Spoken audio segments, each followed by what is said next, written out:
एकैछिन यो पुरा भिडियो हेर्नुहोस् साथीहरू।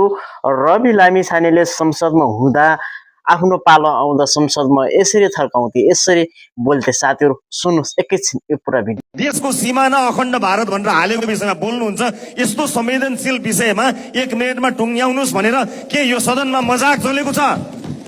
स्वयं प्रधानमन्त्रीले रोस्ट्रममा उभिएर भनिएको शब्दलाई स्वयं प्रधानमन्त्रीले भन्दा केही नहुने दृष्टान्त स्वरूप हाम्रा माननीयले भन्दा त्यो संसदको रेकर्डबाट हटाउने भए ठिक छ, हटाउँ।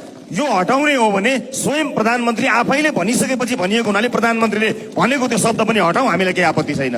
तर दृष्टान्त स्वरूप भनेको कुरा सत्ता पक्षले यदि व्यङ्ग्य नै हो भने पनि त्यति पनि व्यङ्ग्य सहन सक्दैन र पेलेर सत्ता पक्ष जान खोज्छ भने यो सदन थाहा होस्, यो सत्ता पक्षको सदन होइन, यो प्रतिपक्षको सदन हो। त्यसकारणले प्रतिपक्षको उपस्थितिलाई सत्ता पक्षले दादागिरी देखाउन नखोजोस्, हटाउने भए प्रधानमन्त्रीले बोलेको पनि हटाइयोस्। र यस्तो संवेदनशील विषयमा सभामुख मध्ये 30 सेकेन्ड 1 मिनेटको समय दिएर यो सदनले मजाक गर्न खोजेको हो।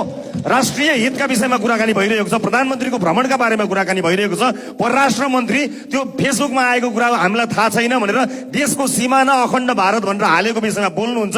यस्तो संवेदनशील विषयमा 1 मिनेटमा टुङ्ग्याउनुस् भनेर के यो सदनमा मजाक चलेको छ?